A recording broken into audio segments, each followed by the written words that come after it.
வணக்கம் நண்பர்களே. நம்ம பாலிட்டியில் ஸ்கூல் புத்தகத்தில் இருக்கக்கூடிய முக்கியமான வினா விடைகளை நம்ம பார்த்துட்டு வர்றோம்.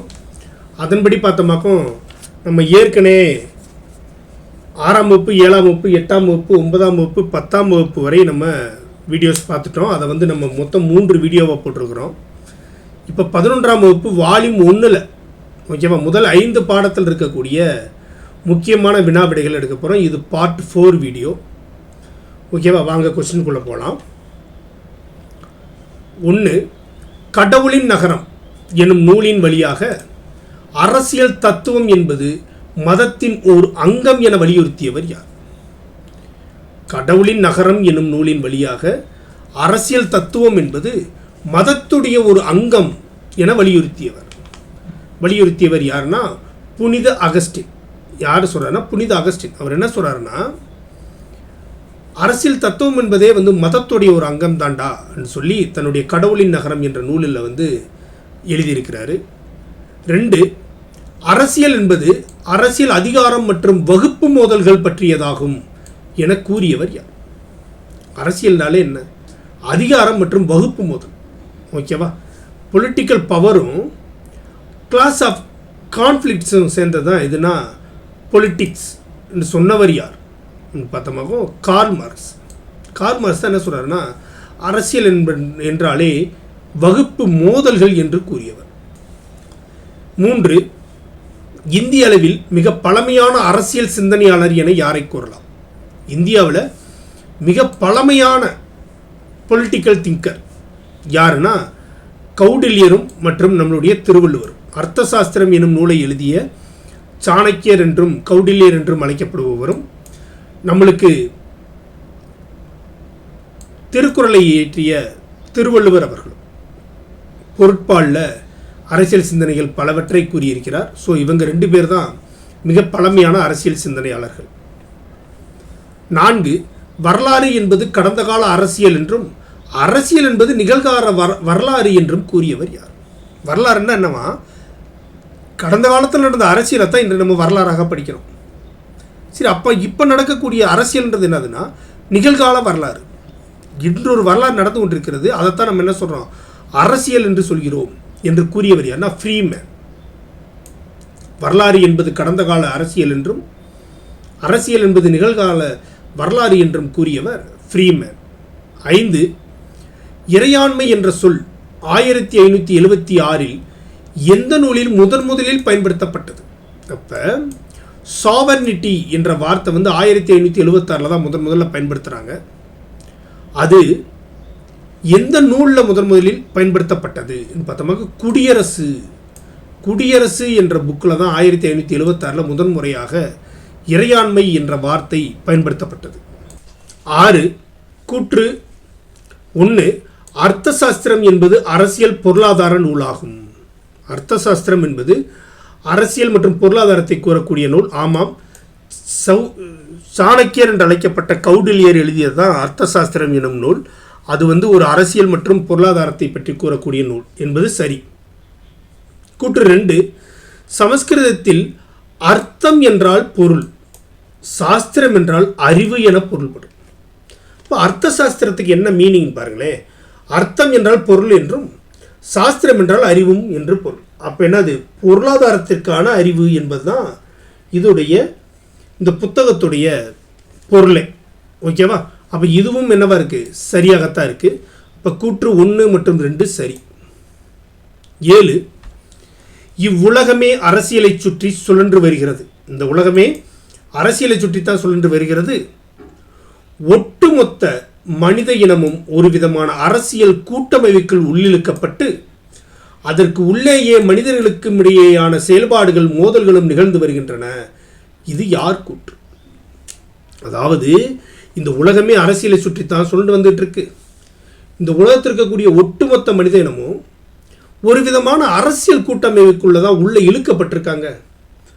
அந்த உள்ள இழுக்கப்பட்டதுக்குள்ளேயே மனிதர்களுக்கு இடையேயான செயல்பாடுகள் இருக்குல்ல, அந்த செயல்பாடுகளும் மோதல்களும் நிகழ்ந்துகிட்டு இருக்கு என்று கூறியவர் யாருன்னா டிஹெச் கிட்சனர் என்று கூறியவர் யாரு? டிஹெச் கிட்சனர். 8. எல்லா சமூகத்திலும் ஒரு குறிப்பிட்ட அளவிலான அதிகாரம் இருக்கிறது. அது ஒரு நேரத்தில் ஒருவராலோ ஒரு குழுவினராலோ கையாளப்படுகிறது. இந்த உலகத்தில் எல்லா சமூகத்திலுமே ஒரு அதிகாரம் இருக்குது. எல்லா சமூகத்துக்கும் ஒரு குறிப்பிட்ட அளவு அதிகாரம் இருக்குது. அது அந்த அதிகாரம் ஏதோ ஒரு நேரத்தில் அந்த சமூகத்தில் இருக்க ஒருவராலோ அல்லது ஒரு குறிப்பிட்ட குழுவினராலோ அந்த அதிகாரம் கையாளப்படுத்தப்படுகிறது என்று கூறியவர் யாருன்னா கார்ல் மார்க்ஸ். ஓகேவா? வகுப்புவாதத்தை பற்றி கூறியதும் கார்ல் மார்க்ஸ் தான். இங்கு எல்லா சமூகத்துக்கும் அதிகாரம் இருக்குது, அது ஒரு குறிப்பிட்ட குழுவினரால் கையாளப்படுகிறது என்று கூறுவதும் கார்ல் மார்க்ஸ் தான். அடுத்து 9 கூற்று 1.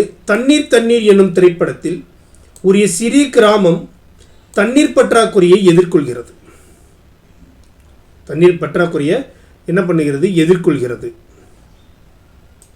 சரி, ஓகேவா? கே பாலச்சந்தர் அவர்கள் இயற்றிய படம் தான் தண்ணீர் தண்ணீர். அது தண்ணீரால் ஒரு சிறிய கிராமம் எவ்வாறு கஷ்டப்படுறாங்கன்றதை பற்றி எடுக்கப்பட்ட படம் தான் தண்ணீர் தண்ணீர். இது ஒரு சிறிய கிராமத்துடைய தண்ணீர் பிரச்சனையை பற்றி எதிர்கொள்கிறது. சரி. கூற்று 2. தண்ணீர் பிரச்சனையை அதிகார வர்க்கத்தை சேர்ந்தவர்கள் தீர்த்து வைக்கின்றனன்றாங்க. இல்லை, இந்த தண்ணீர் பிரச்சனைக்கு காரணமே யார் தான்? இந்த அதிகார வர்க்கம் தான் அந்த படத்தில். ஓகேவா? இது நம்ம பாடப்புத்தகத்தில் இருக்குது, அதனால தான் அது கொஸ்டினாக வச்சுருக்கு. அப்போ என்ன கேட்டிருக்கிறாங்கன்னா, கூற்று 1 மட்டும் தவறு, இல்லை 1 சரி, 1 2 சரி, இல்லை 2 தவறு, அப்போ 2 மட்டும் தவறு என்பது தான் ஆன்சர். ஓகேவா? கூற்று 1 சரி, கூற்று 2 மட்டும் தவறு. அடுத்து 10.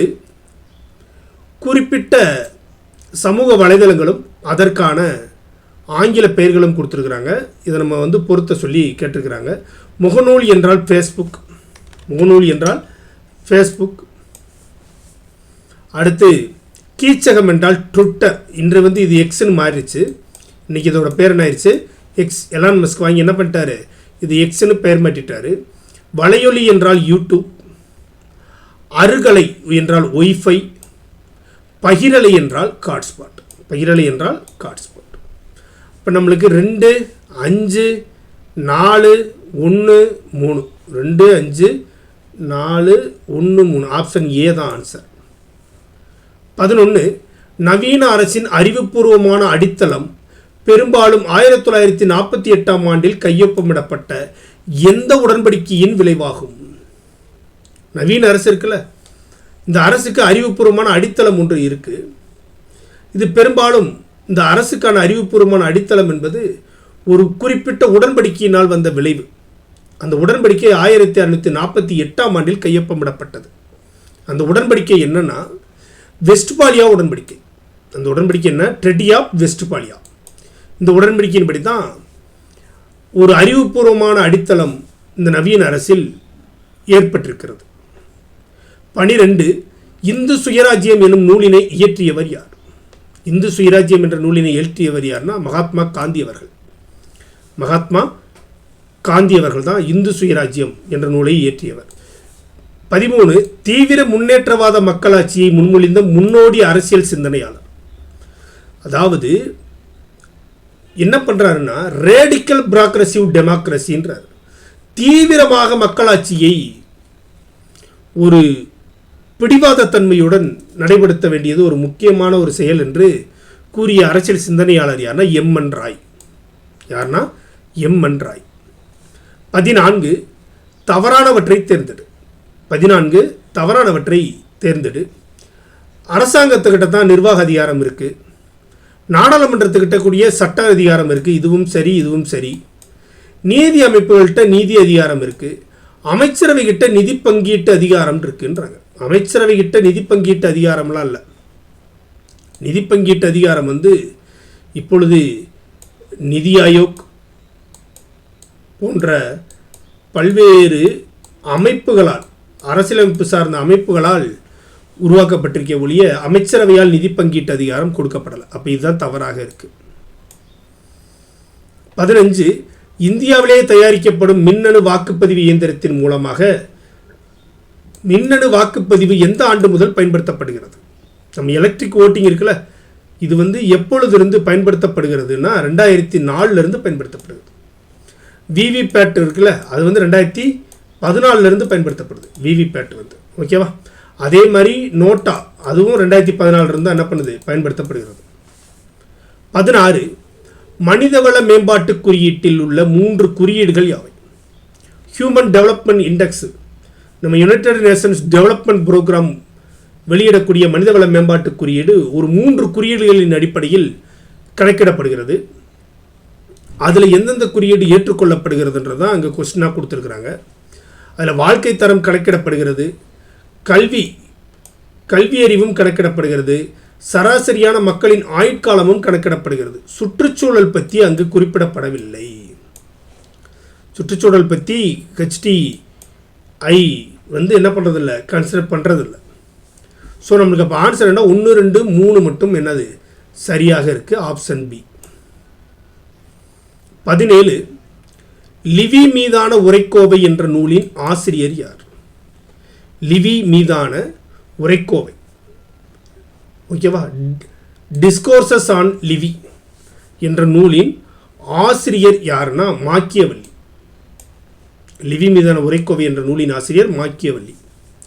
18 பாட்டாளிகளின் சர்வாதிகாரம் என்னும் கருத்தினை பிரகடனப்படுத்தியவர். இங்கே டிக்டேட்டர்ஷிப் யாராத்தான் இருக்கணும், பாட்டாளிகள் கையில் தான் இருக்கணும் என்று கூறியவர் யாருன்னா கார்ல் மார்க்ஸ். 19 சமூக சமத்துவம் பற்றிய கூற்றுகளை ஆராய்க. சமூகத்தில் சமத்துவம் ஒன்று இருக்குல்ல, அதை பற்றி கூற்றை கேட்க சொல்கிறாங்க. அமெரிக்காவில் மார்ட்டின் லூதர் கிங்கின் குடிமை உரிமைகள் இயக்கம், ஆமாம் அவருடைய இயக்கத்தோட பேர் என்னன்னா குடிமை உரிமைகள் இயக்கம், சிவில் ரைட்ஸ் மூமெண்ட், சமூக சமத்துவத்திற்காக தோற்றுவிக்கப்பட்டது. ஆமாம், அங்கே இன ஒதுக்கல் கொள்கை இருந்துச்சு. அந்த கொள்கைக்கு எதிராக இந்த குடிமை உரிமை இயக்கம் தான் போராடி என்ன பண்ணுச்சு, கருப்பின மக்களுக்கான உரிமையை பெற்று தந்தது. இப்போ அது சரி. 2 இந்தியாவில் அம்பேத்கரின் தாழ்த்தப்பட்டோருக்கான சமூக சமத்துவ போராட்டங்கள். அப்புறம் சமூக சமத்துவத்துக்கான முக்கியமானது என்னென்னா இந்தியாவில் பொறுத்தளவுக்கு டாக்டர் BR அம்பேத்கர் அவருடைய போராட்டங்கள், இதுவும் சரி. 3 அனைத்து மக்களும் சமமாக படைக்கப்பட்டிருக்கிறார்கள் என்கிறது அமெரிக்க சுதந்திர பிரகடனம். ஆமாம், அவங்க சுதந்திரம் அடையும் பொழுது அவங்க வெளியிட்டக்கூடிய முக்கியமான கூற்று என்னன்னா அனைத்து மக்களும் சமமாக படைக்கப்பட்டிருக்கிறார்கள் என்ற கூட்டை அமெரிக்காவுடைய சுதந்திர பிரகடனம் வெளியிட்டது. அப்போ இதுவும் சரி. அப்போ நம்மளுக்கு என்ன கேட்டிருக்காங்க, அனைத்துமே சரியாக இருக்கு. 20 பொறுத்துக. 14 சட்டத்தின் முன் அனைவரும் சமம். சட்டத்தின் முன் அனைவரும் சமம். 15 மத அடிப்படையிலான பாகுபாடுகளுக்கு தடை. 16 பொது வேலை வாய்ப்பில் சம உரிமை. 17 தீண்டாமை ஒழிப்பு. ஓகேவா? அப்போ 3, 4, 2, 1 3, 4, 2, 1 ஆப்ஷன் ஏ. 21 ஒட்டுமொத்த தேசிய மகிழ்ச்சி என்ற சொல் எந்த நாட்டின் அரசியலமைப்பில் இடம்பெற்றுள்ளது? HTI எப்படி ஒரு நாட்டுடைய வளர்ச்சியை கணக்கிட உதவுகிறதோ, அந்த நாடு எவ்வளவு தூரம் ஹாப்பினஸாக இருக்குன்னு சொல்லி ஒரு இண்டெக்ஸ் ஒன்று எடுக்கிறாங்க. அந்த இண்டெக்ஸை உருவாக்கி தேசிய மகிழ்ச்சி என்ற சொல்ல தன்னுடைய அரசியலமைப்பில் இடம்பெற்றிருக்கக்கூடிய நாடு எதுன்னு கேட்டால் பூட்டான். 22 சுதந்திர இந்தியாவின் முதல் பொது தேர்தலில் எத்தனை அரசியல் கட்சிகள் போட்டியிட்டன? 1951-52 நடைபெற்ற பொது தேர்தலில் எத்தனை அரசியல் கட்சிகள் பங்கேற்றன என்றால் 54 கட்சிகள் பங்கேற்றன. மொத்தம் 54. 23 எளியோருக்கும் வலியோருக்கும் சமவாய்ப்பு வழங்குதல் மக்களாட்சியில் மட்டுமே நடைபெறும் என்று கூறியவர் யார்? அவன் எளிமையானவனாக இருக்கலாம், ரொம்ப வலிமை புரிந்தவனாக இருக்கலாம், ஆனால் மக்களாட்சியில் அவங்க அனைவருக்குமே சமவாய்ப்பு மட்டும்தான் என்ன பண்ணணும், நடைமுறைப்படுத்தப்படணும் என்று கூறியவர் யார்? மகாத்மா காந்தி அவர்கள். 24 கூற்று 1 சட்டங்கள் இல்லை என்றால் அங்கே சுதந்திரம் இல்லை. John Locke. ஆமாம், நீங்கள் there is a no freedom without laws. நீங்கள் சட்டம் இல்லாமல் என்ன பண்ண முடியாது, ஒரு சுதந்திரத்தை உங்களால் பெறவே இயலாது. சொன்னது யார்? John lock.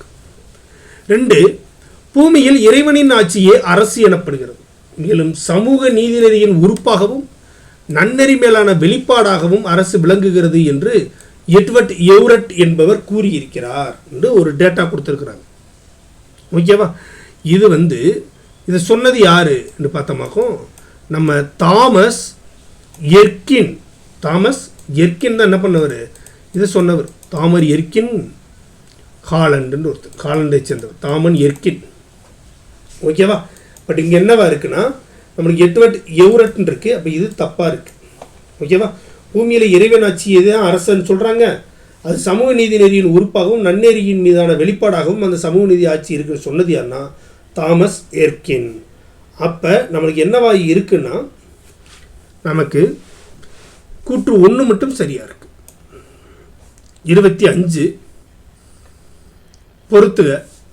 சமத்துவ உரிமைகளும் அதற்கான விதிகளும் எங்கேருந்து எங்கே அந்த விதியை வந்து பேசப்பட்டிருக்கிறத பற்றி கொடுத்துருக்குறாங்க. சமத்துவ உரிமை 14 to 18 வரை பேசப்படுகிறது. சமத்துவ உரிமை 14 to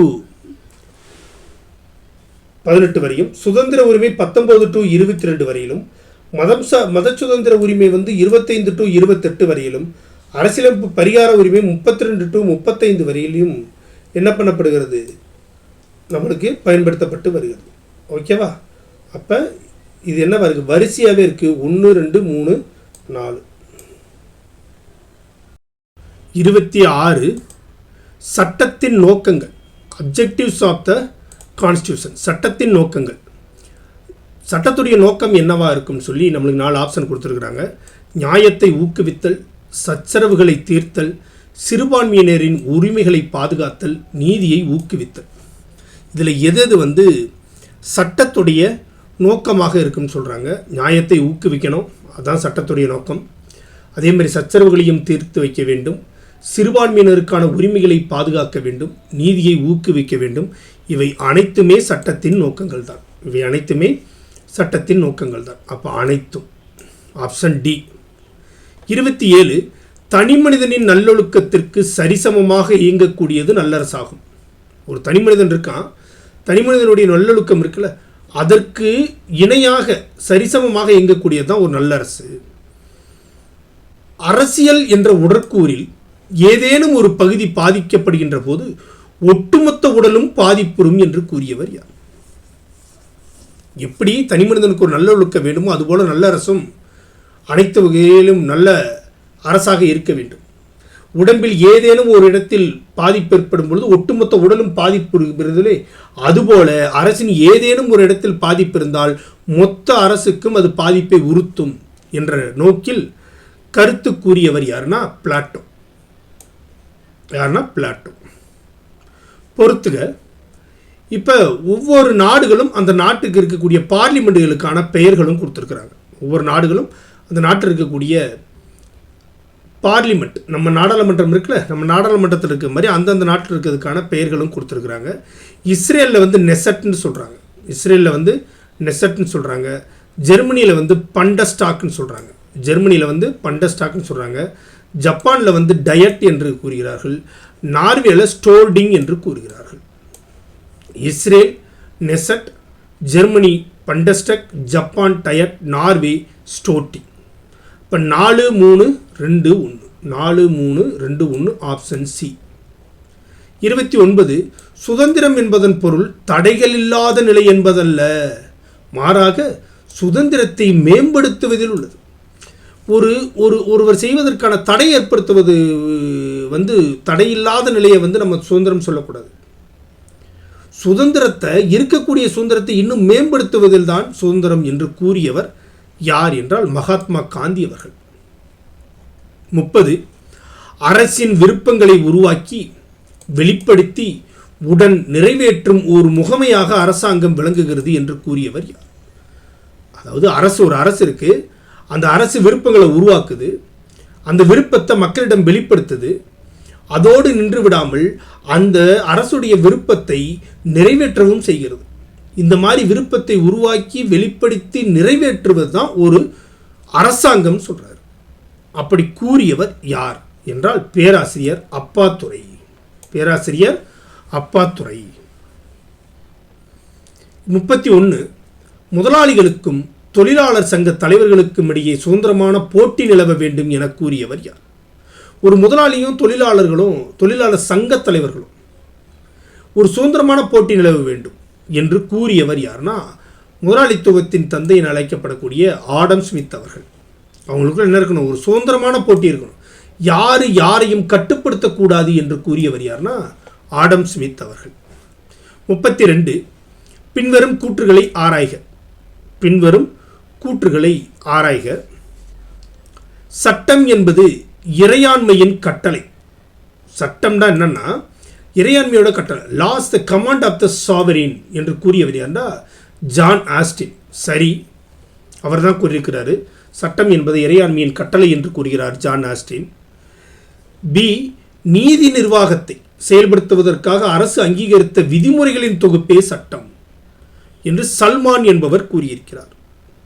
அதாவது சட்டம்னா என்னன்னா இந்த நாட்டில் இருக்கக்கூடிய நீதி நிர்வாகத்தை செயல்படுத்துறதுக்காக உருவாக்கப்பட்ட விதிகள் தான் சட்டம்னு சொன்னது யாருன்னா சல்மான். இதுவும் சரி. சி, சட்டம் என்பது விழுமியங்களை சார்ந்த தீர்ப்புகளின் வெளிப்பாடு. சட்டம்ன்றது எனக்கு பாருங்களேன், expression of the judgement of value என்று கூறியவர் யாருன்னா கிராப். விழுமியங்களை சார்ந்த தீர்ப்புகளோட வெளிப்பாடு, அதுதான் சட்டம் என்று கூறியவர் என்ற கிராப். இதுவும் சரி. டி, மனிதர்களின் புறநடவடிக்கைகளுக்காக இறையாண்மை மிக்க அரசியல் அதிகாரம் மூலம் அமலாக்கம் செய்யப்படும் பொழுது விதிகளின் தொகுப்பே சட்டமாகும். அதாவது மனிதர்கள் புற நடவடிக்கைகளில் ஈடுபடுறாங்க. அங்கே நம்ம என்ன பண்ணுறோம்னா ஒரு இறையாண்மை மிக்க அரசியல் அதிகாரத்தின் மூலம் அங்கே ஏதோ ஒரு விதியை நம்ம அமலாக்கம் செய்கிறோம்ல, அந்த விதிகளுடைய தொகுப்பு தான் சட்டமாகும் என்று கூறியவர் யாருன்னா உட்ரோ வில்சன் கொடுத்துருக்குறாங்க. சாரி, இது உட்ரோ வில்சன் இல்லை, ஹாலண்ட், தாமஸ் ஹாலண்ட் என்பவர் கூறியது. உட்ரோ வில்சன் கூறல, இதை என்ன பண்ணது தாமஸ் ஹாலண்ட் என்பவர் கூறியது தான் இந்த. அப்போ இது என்னவா இருக்குது? தவறாக இருக்குது. ஓகேவா? அப்போ மற்ற மூன்றும் சரி, இது மட்டும் தவறு. 33 அரசியல் அறிவியல் இல்லாத வரலாறு பழமே இல்லாத ஒரு மரம் என்றும், அதேபோல வரலாறு இல்லாத அரசியல் அறிவியல் வேறில்லாத ஒரு மரமாகும் என்று கூறியவர் யார்? அதாவது அரசியல் அறிவில்லாத ஒரு வரலாறு இருக்குன்னு வச்சுக்கிறோமே, அந்த வரலாறு எப்படின்னா பழமே காய்க்காத ஒரு மரம் போல. இப்போ வரலாறு என்பது அரசியல் அறிவோடு இருக்கணும்ன்றாங்க. அதே போல் வரலாறே இல்லாமல் ஒரு அரசியல் அறிவியல் இருக்குன்னு வச்சுக்கோங்களேன், அந்த மரத்துக்கு வேறே இல்லையா, அந்த மரத்துக்கு என்ன இல்லையா, வேறே இல்லையா. அப்படி கூறியாருன்னா ஜான் சீலே. இப்படி கூறியவர் யாருன்னா ஜான் சீலே. 34 மனிதன் என்பவன் இயற்கையாகவே ஒரு அரசியல் விலங்கு. இயற்கையில் ஒரு மனிதன் அரசு இல்லாமல் வாழ முடியாது. ஏன்னா அவன் என்னது, இயற்கையாகவே ஒரு அரசியல் விலங்கு. அவ்வாறு அரசின்றி வாழ்பவன் மனித குலத்திற்கு மேலானவன் அல்லது கீழானவன் ஆவான் என்று கூறியவர் யார்? மனிதன் நிலை யார் தெரியுமா? அவன் ஒரு இயற்கையாகவே ஒரு அரசியல் விலங்கு. அரசியல் இல்லாமல் அவனால் வாழ முடியாது. ஒரு அரசு அங்கே இருந்தே ஆகணும். ஒரு அரசே இல்லாமல் வாழணும்னா ஒன்று நீ மேலகத்தில் இருக்க தேவலோகத்தில் இருக்கணும், அப்படி இல்லாட்டி மனுஷனே இல்லாமல் வேறு ஏதாவது விலங்காக இருக்கணுன்ற மாதிரி சொல்கிற மீனிங்கில் தான் கீழானவன் என்று கூறப்பட்டிருக்கிறது. இதை சொன்னது ஏன்டா அரசியல் அறிவியலின் தந்தை என அழைக்கப்படுகிறக்கூடிய அரிஸ்டாட்டில். 35 கடமைகள் மற்றும் உரிமைகள் இரண்டும் ஒன்றிலிருந்து ஒன்றை பிரிக்க முடியாதவை. மேலும் உரிமைகள் வழங்கும் சலுகைகள் தான் தனது கடமைகள் ஒருவர் செய்வதற்கு காரணமாகிறது என்று கூறியவர். கடமையும் உரிமைகளும் ஒன்றை ஒன்றை பிரிக்க முடியாது. நம்மளுக்கு ஒரு உரிமை கொடுக்கப்படுதில்ல, அந்த உரிமை நமக்கு கிடைக்குதில்ல, அதற்கு நம்ம செய்யக்கூடிய சலுகை தான் கடமை. அதுதான் அது அந்த கடமையை செய்வதற்கு காரணமாகவும் அமைகிறது என்று கூறியது என்ன? மகாத்மா காந்தி அவர்கள். 36 கீழ்கண்டவற்றில் எது இந்திய மக்களாட்சியின் சிறப்பம்சமாகும்? இந்திய மக்களாட்சியுடைய சேலியன் ஃபீச்சர்ஸ் ஆஃப் இந்தியன் டெமோக்ரஸியுடைய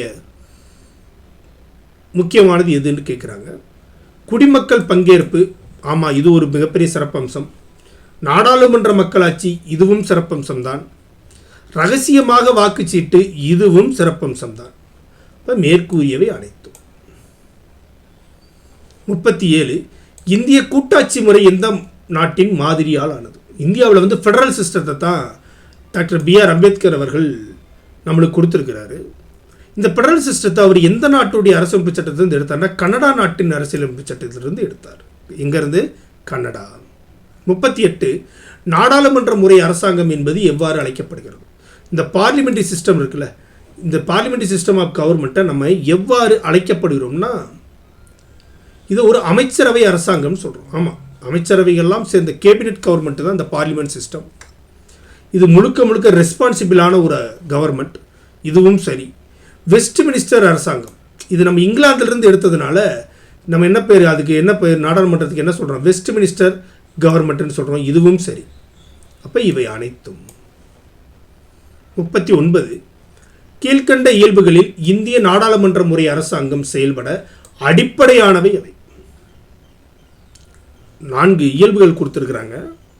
இதில் இந்திய நாடாளுமன்ற முறை அரசாங்கம் செயல்படுவதற்கு அடிப்படையானது எதுனா, பெயரளவிலான உண்மையான செயலாட்சி. பெயரளவில் குடியரசுத் தலைவர், உண்மை அளவில் பிரதமர். கீழவைக்கு பொறுப்பான செயலாட்சி. மக்களவைக்கு தான் இங்கே என்னது என்ன கொடுத்துருக்குறாங்க, ரெஸ்பான்சிபிள் கொடுத்துருக்குறாங்க.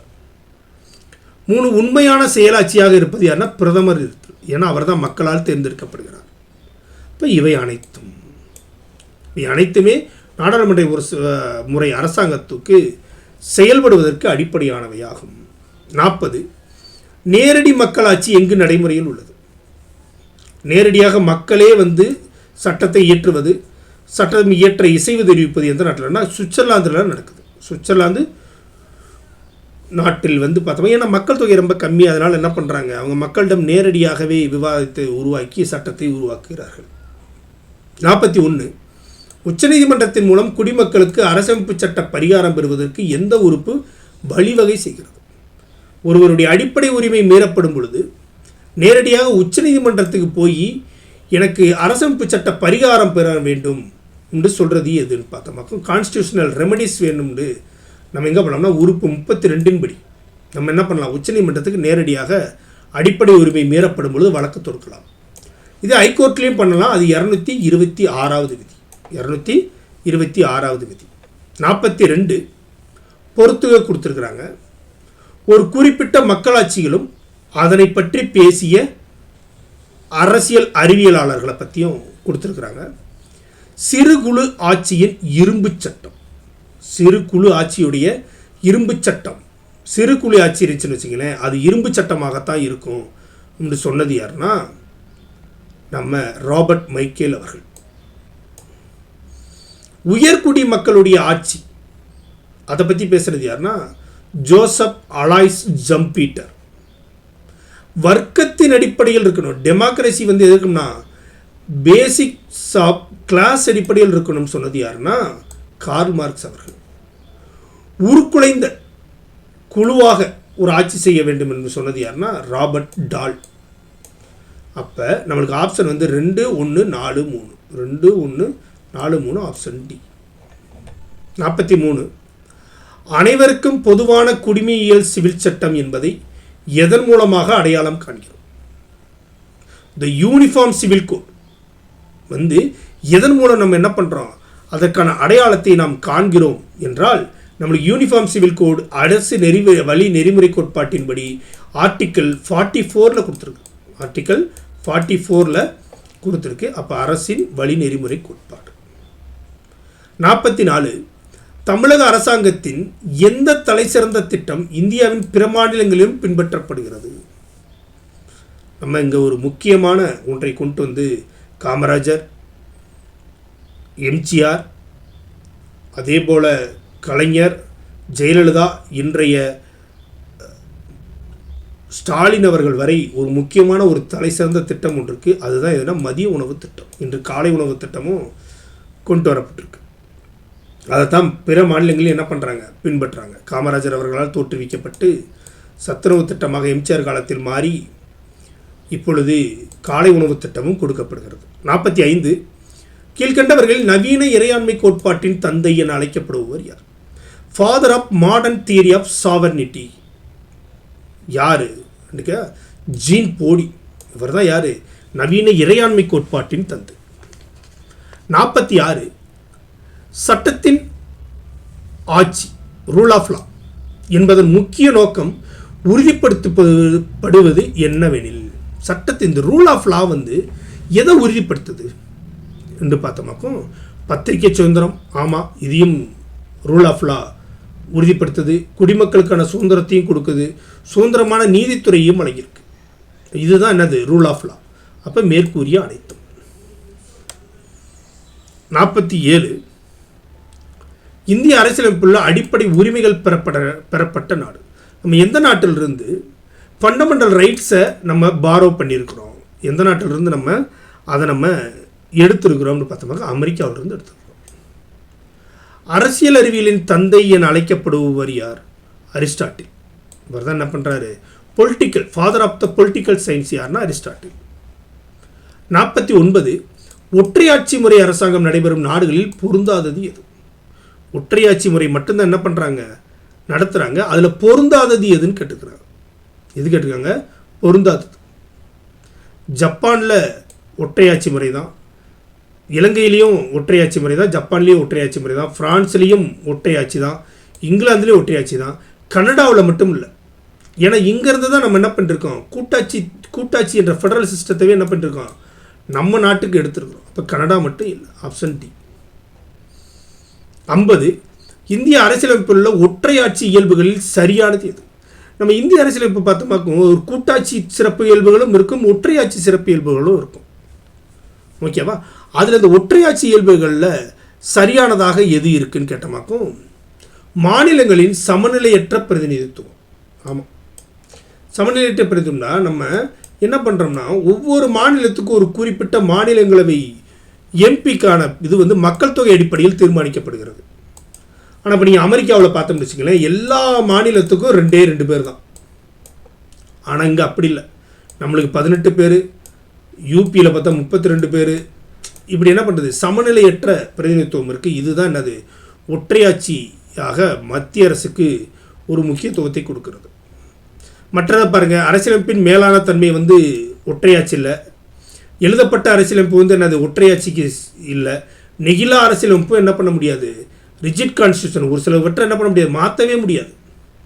அப்படி இருக்கும்போது இது எப்படி ஒற்றையாட்சிக்கு வர முடியும்? இது இரட்டையாட்சி தான். இது எல்லாமே கூட்டாட்சி தன்மைக்கான சிறப்புகள். 51 இந்திய அரசியலமைப்பில் கூட்டாட்சி இயல்புகளில் தவறானது. இப்போ இந்திய அரசியலமைப்பில் கூட்டாட்சி இயல்பும் இருக்குது, அதில் எது தவறானதுன்றாங்க. அப்போ கூட்டாட்சி இயல்புல என்ன, மத்திய மாநில அரசு ரெண்டுக்குமே என்னவா இருக்கணும், அது சப்போர்ட் செய்யக்கூடியதாக இருக்கணும். அப்படி பார்த்தோம்னா இரட்டை அரசாங்கம் இது கூட்டாட்சிக்கு இயல்புகளில் முக்கியமான ஒன்று. சுதந்திரமான நீதித்துறை, ஆமாம், மத்திய அரசு மட்டும் கண்ட்ரோல் பண்ண முடியாது. சுதந்திரமான நீதித்துறை, இண்டிபெண்டன்ட் ஜுடிஷியரி. அதிகார பங்கீடு, ஆமாம், மாநில பட்டியல், மத்திய பட்டியல், பொதுப்பட்டியல் சொல்லி என்ன பண்ணிருக்கிறோம், நம்ம பிரிச்சிருக்கிறோம். ஒருங்கிணைந்த ஒரே நீதித்துறை நம்ம இப்படி வைக்கல. ஒருங்கிணைந்த ஒரே நீதித்துறை என்ன பண்ணுறதுன்னா இது மத்திய அரசுக்கு தான் சப்போர்ட் பண்ணுதே ஒழிய இது மாநில அரசுக்கு சப்போர்ட் பண்ணலை. அப்போ இது என்னவா இருக்குது, இது மட்டும் தான் என்னவா இருக்குது, தவறாக இருக்குது. 52 கீழ்கண்ட கூற்றுகளில் சரியானது எது? கீழ்கண்ட கூற்றுகளில் சரியானது எது? இந்திய நாடாளுமன்றம் தன்னிச்சையாக மாநிலங்களின் பெயர், நிலப்பரப்பு, எல்லைகளை வரையறை செய்ய இயலும். ஆமாம், ஆர்டிக்கல் 2 படி, விதி 2 படி என்ன பண்ண முடியும், ஒரு மாநிலத்தை பெருக்கவோ உடைக்கவோ என்ன பண்ண முடியும், அவங்களால அதை மாற்றிக்கிறவோ பெயர் மாற்றவோ முடியும். யாரனால? நாடாளுமன்றத்தால் மட்டும்தான். ஒரு மாநில அரசு நினச்சா முடியாது, பார்லிமெண்ட் நினைக்கணும். 2 பொதுப்பட்டியலில் மத்திய அரசின் அதிகாரம் மட்டுமே மேலோங்கி இருக்கிறது. ஆமாம், இப்போ பொதுப்பட்டியலில் மத்திய அரசுக்கும் மாநில அரசுக்கும் ஒரு பிரச்சனை வந்துருச்சுன்னு வைங்களேன், மத்திய அரசும் மாநில அரசும் பிரச்சனை வந்துருச்சாகும். இது யாருடைய முடிவில் என்ன நடக்கும்னா மத்திய அரசுடைய முடிவு தான் என்ன செய்யப்படும், இங்கே எடுத்துக்கிடுவாங்க, மாநில அரசை கண்டுக்கிறவே மாட்டாங்க. ஸோ அப்போ இதுவும் சரி. மாநில ஆளுநர் குடியரசுத் தலைவராக நியமிக்கப்படுகிறார். ஆமாம், மாநில ஆளுநரை யார் நியமிக்கிறார், குடியரசுத் தலைவர் தான் நியமிக்கிறாரு. அப்போ அனைத்துமே சரி. 53 கூற்று இந்திய அரசியலமைப்பில் நாடாளுமன்றத்தின் ஒப்புதல் இல்லாமல் திருத்தங்கள் கொண்டு வருவது கடினமாகும். இந்திய அரசியலமைப்பில் நம்ம என்ன பண்ண முடியாது, நம்ம இஷ்டத்துக்கு திருத்தம் கொண்டு வந்துட முடியாது. அதுக்கு 368வது விதியின்படி தான் என்ன பண்ண முடியும், நம்ம ஒரு அரசியலமைப்பு திருத்தத்தை கொண்டு வர முடியும். இந்த அரசியலமைப்பு சட்ட திருத்தத்தை நம்ம எந்த நாட்டிலிருந்து எடுத்திருக்கோம்னா சவுத் ஆப்பிரிக்காவிலிருந்து எடுத்துருக்கிறோம். ஓகேவா? அப்போ அந்த விதியின்படி தான் கொண்டு வர முடியும். அப்போ நம்ம இஷ்டத்துக்கு கொண்டு வர முடியாது. இது சரி. காரணம், இந்திய அரசியலமைப்பு எழுதப்பட்ட விதிகளை கொண்டிருக்கிறது. ஆமாம், நீ வாட்டில் போய் மாற்ற முடியாது, ஏற்கனவே எழுதப்பட்டு வரையறை செய்யப்பட்டுள்ளது. அப்போ அதை மாற்றுவதற்கு ஒரு விதிமுறைகளை பின்பற்றணும். இதுவும் சரி. இப்போ கூற்று காரணம் சரியாக இருக்குது, சரியான விளக்கமாகவும் இருக்குது. 54 எந்த சரத்தின்படி ஒவ்வொருவரும் மத விவகாரங்களின் அடிப்படையில் சேவை புரிவதற்கு நிறுவனங்களை உருவாக்கி கொள்ளலாம்? மத அடிப்படையில் என்ன பண்ண முடியும்?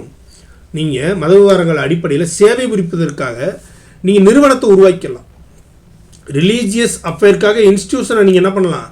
மெயின்டைன் பண்ணி கொள்ளலாம் என்று கூறக்கூடிய விதி எதுனா சரத்து 26. ஓகேவா?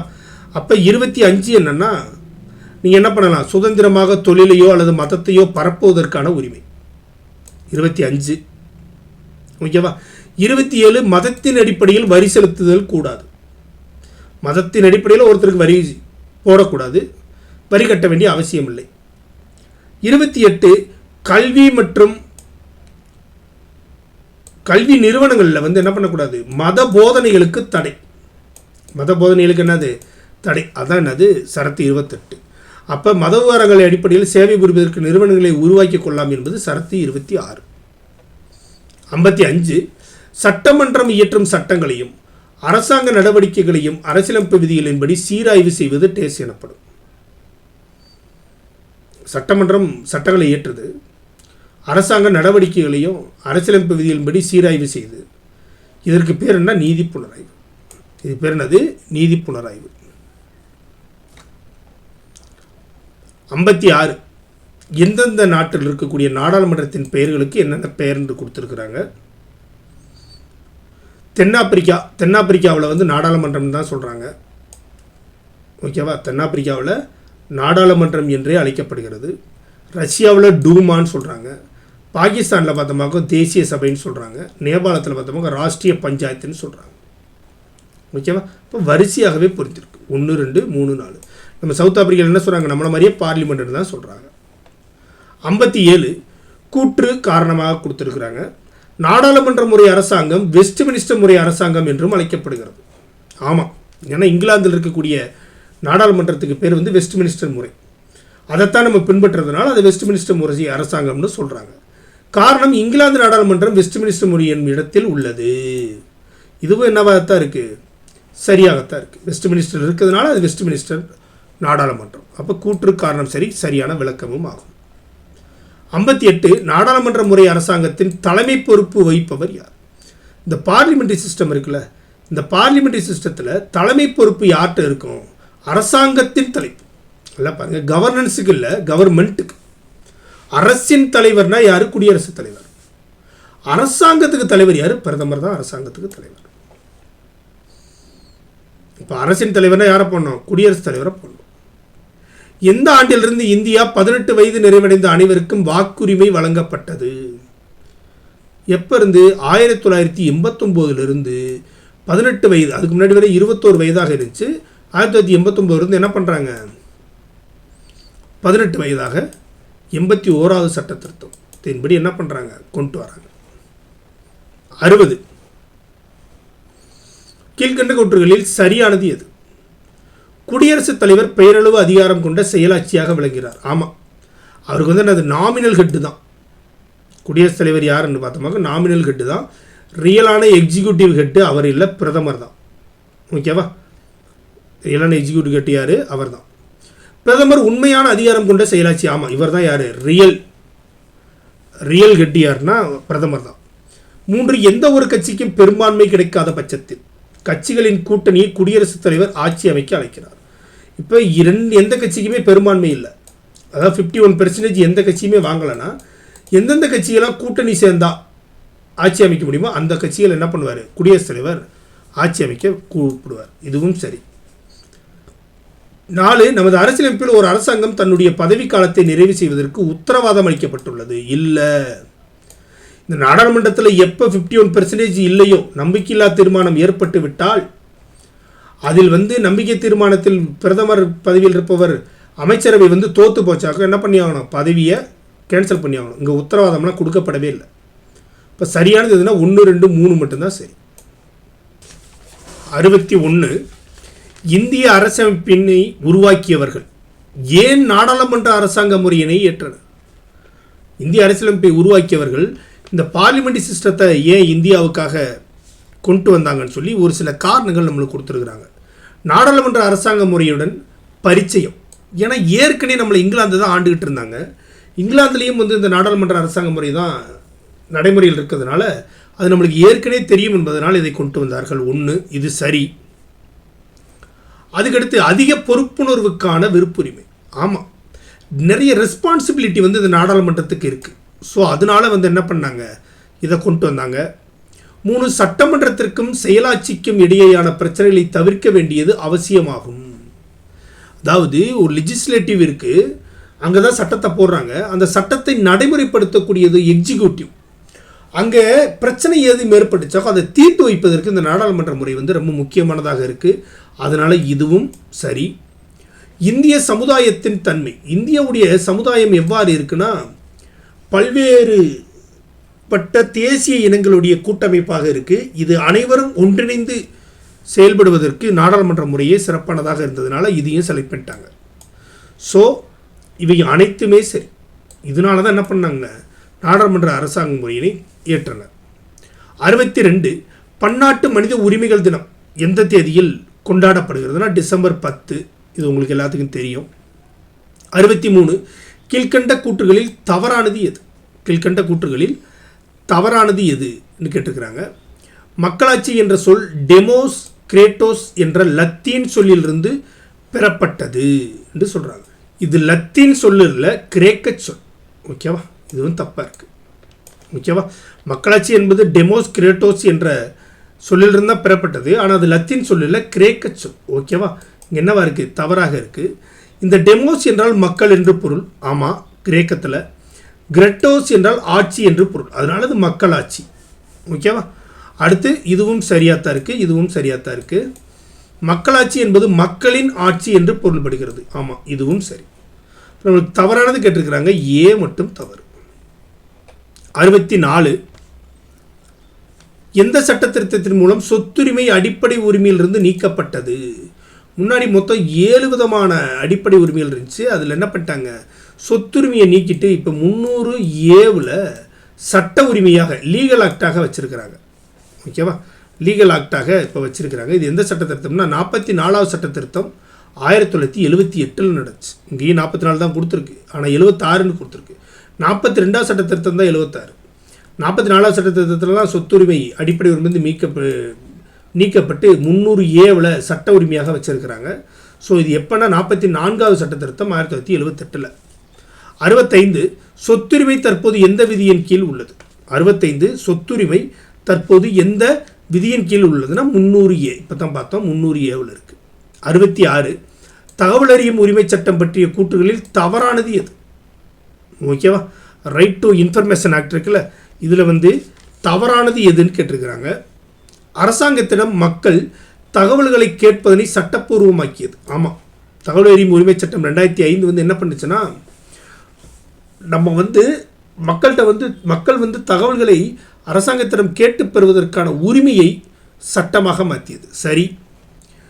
பி, அரசாங்கத்தை வெளிப்படைத்தன்மை கொண்டதாகவும் குடிமக்களுக்கு பொறுப்புணர்வு கொண்டதாகவும் மாற்றியது. ஆமாம், அரசாங்கத்தில் என்ன நடைபெறுகிறது என்பது நம்மளுக்கு வெளிப்படையாக தெரிகிற அளவுக்கு இந்த தகவல் அறியும் உரிமை சட்டம் நம்மளுக்கு பயன்பட்டுச்சு. அதே மாதிரி குடிமக்களுக்கு வந்து பொறுப்புணர்வு கொண்டதாக அரசாங்கம் என்பது குடிமக்களுக்கு பொறுப்போடு பதில் சொல்லக்கூடிய கடமையை உருவாக்கியது. இதுவும் சரி. அரசாங்கம் மக்களுக்கு கடமைப்பட்டதாக மாற்றப்படவில்லைன்னு இருக்கு. மாற்றப்பட்டது. அரசாங்கம் மக்களுக்கு கடமைப்பட்டதாக மாற்றப்பட்டது. இந்த சட்டம் 2005ஆம் ஆண்டு இயற்றப்பட்டது. இது சரி. நம்மளுக்கு தவறானது கேட்டுக்கிறாங்க, ஆப்ஷன் சி மட்டும்தான் தவறு. 67, சுரண்டலுக்கு எதிரான உரிமை எத்தனை வயதிற்கு கீழுள்ள சிறார்களை தொழிற்சாலைகள் சுரங்கங்களில் பணியமர்த்த கூடாது என்று கூறுகிறது? சுரண்டலுக்கு எதிரான உரிமை. சுரண்டலுக்கு எதிரான உரிமை வந்து எத்தனை வயசுக்கு கீழே? 14 வயதுக்கு உட்பட்ட குழந்தைகளை வந்து என்ன பண்ணக்கூடாது, நீங்கள் பணியில் அமர்த்தக்கூடாது என்று கூறுகிறது. இதை பற்றி கூறக்கூடிய அரசியலமைப்பு விதிகள் என்னன்னு பார்த்தோம்னா ஆர்டிகல் 23 மற்றும் 24 வந்து சுரண்டலுக்கு எதிரான உரிமையை பற்றி பேசுகிறது அடிப்படை உரிமைகளில். 68, வயதான பெற்றோர் முதியோர் பராமரிப்பு மற்றும் நலன் சார்ந்த சட்டம் பற்றிய கூற்றுகளில் சரியானது எது? அதாவது என்ன சொல்கிறாங்கன்னா, maintenance tribunal provide parents and senior citizen ஆக்டில் வந்து என்னென்ன கூற்றுகள் சரியானதுன்னு கேட்குறாங்க. முதியோருக்கு துரிதமாகவும் பயனுள்ளதாகவும் நிவாரணத்தை வழங்க பராமரிப்பு தீர்ப்பாயத்தினை நிறுவியது தான் இந்த பெற்றோர் மற்றும் முதியோர் பராமரிப்பு நலன்சார் சட்டம். ஓகேவா? அதை நிறுவனது தான் என்னதுன்னா இந்த நலன்சார் சட்டம். ஸோ இது சரியாகத்தான் இருக்குது. இதுக்காக என்ன பண்ணுச்சு? பராமரிப்பு தீர்ப்பாயத்தை நிறுவிச்சு. இந்த சட்டத்தின்படி பராமரிப்பு என்பது உணவு, உடுத்த உடை, இருப்பிடம் மற்றும் மருத்துவ சிகிச்சையும் உள்ளடக்கியது. நீ பெற்றோர்களுக்கு என்ன பண்ணி ஆகணும்? அவங்களை பராமரிப்பதற்கான உணவு, உடை, இருப்பிடத்திற்கும் மற்றும் அவர்களுக்கு சிகிச்சை அளிப்பதற்கான செலவையும் நீங்கள் தான் ஏற்றுக்கணும்னு சொல்லி இந்த சட்டம் சொல்லுது. 3. இச்சட்டத்தின் ஒரே நிபந்தனையாக எவரெல்லாம் தன் சொந்த வருமானத்தின் உடைமையின் மூலமும் தன்னை பராமரிக்க இயலாதவர்களாக இருக்கிறோ அவர்கள் இப்பராமரிப்பின் கீழ் உட்படுவார்கள். அப்போ என்ன சொல்கிறாங்கன்னா, யாரெல்லாம் தன்னால் சொந்த வருமானத்தின் மூலம் தன்னை பார்த்து கொள்ள முடியாதுன்னு நினைக்கிறாங்களோ அவங்க அனைவருமே பெற்றோர் மற்றும் முதியோர் பராமரிப்பு நலன்சார் சட்டத்தில் அடங்குவார்கள் என்று கூறுகிறது. இதுவும் சரி. 4. இச்சட்டத்தின் மூலம் பாதிக்கப்பட்டவர்களுக்கு அதிகபட்ச பராமரிப்பு செலவாக மாதம் 10,000 அளிக்க கட்டாயமாக்கப்பட்டது. ஆமாம், 10,000 என்ன பண்ணோம்? கொடுத்தாகணும். பராமரிப்பு தொகையானது உரிமை கோருபவர்களின் தேவைகள் மற்றும் அவர்கள் இயல்பு வாழ்க்கையை வாழ்வதற்கான சேவைகளை பொறுத்து அமைகிறது. அந்த பெற்றோருடைய தேவை இருக்குல்ல, அந்த முதியோருடைய தேவை, அவர்களை பொறுத்து தான் அந்த பராமரிப்புக்கான தொகை இந்த பராமரிப்பு தீர்ப்பாயத்தினால் கணக்கிடப்படுகிறது. அப்போ இதுவும் சரி. அப்போ அனைத்துமே சரி. 69. எதிர்காலத்தை நம்பிக்கையோடு சந்திப்போம் என்று உரையாற்றியவர் யார்? தன்னுடைய முதல் குடியரசு தின நாளில் கொடியேற்றி வைத்து ஜவஹர்லால் நேரு பேசும்போது சொல்கிறார், எதிர்காலத்தை நம்பிக்கையோடு சந்திப்போம். ஓகேவா? 70. குடியுரிமை சட்டம் எந்த ஆண்டு இயற்றப்பட்டது? குடியுரிமை சட்டம் 1955ஆம் ஆண்டு இயற்றப்பட்டது. 71. கீழ்கண்ட எந்த சரத்து கல்வி மற்றும் பண்பாட்டு உரிமைகளுக்கு உத்தரவாதம் அளிக்கிறது? கல்வி மற்றும் பண்பாட்டு உரிமைக்கு உத்தரவாதம் அளிப்பது எதுனா சரத்து 29ல் 1. அதான் என்ன பண்ணுது? கல்வி மற்றும் பண்பாட்டு உரிமைகளுக்கு உத்தரவாதம், அடிப்படை உரிமைகளை உத்தரவாதம் அளிக்கிறது. 72. ஜல்லிக்கட்டு சட்டம் எந்த ஆண்டு இயற்றப்பட்டது? ஜல்லிக்கட்டு சட்டம் 2017 ஒரு மிகப்பெரிய போராட்டத்திற்கு பின் இயற்றப்பட்டது. 73. சட்டத்தின் ஆட்சி, ரூல் ஆஃப் லா பற்றிய கூற்றுகளில் தவறானது எது? கூற்றுகள் என்னது? தவறானது எதுன்னு கேட்குறாங்க. சாதி, இனம், நிறம் மற்றும் நம்பிக்கை பொருள்கள் வேறுபாடு இல்லாத சமமான ஆட்சி. ஆமாம், ஆர்டிகல் 14 சொல்லுது. சட்டத்தின் முன் அனைவரும் சமம், இதுவும் அடிப்படை உரிமைகளில் 16 சொல்லப்படுது. குற்றங்களின் தன்மை அடிப்படையில் தண்டனை வழங்கப்படுகிறது, இதுவும் சரி. அப்போ எல்லாமே சரியாகத்தான் இருக்குது, தவறானது எதுவும் இல்லை. அப்போ எதுவும் இல்லை. 74. திருக்குறள் கொடுத்துருக்குறாங்க. அந்த திருக்குறளை கொடுத்துட்டு அதற்கு ஏற்ற குறள் எதுன்னு கேட்குறாங்க.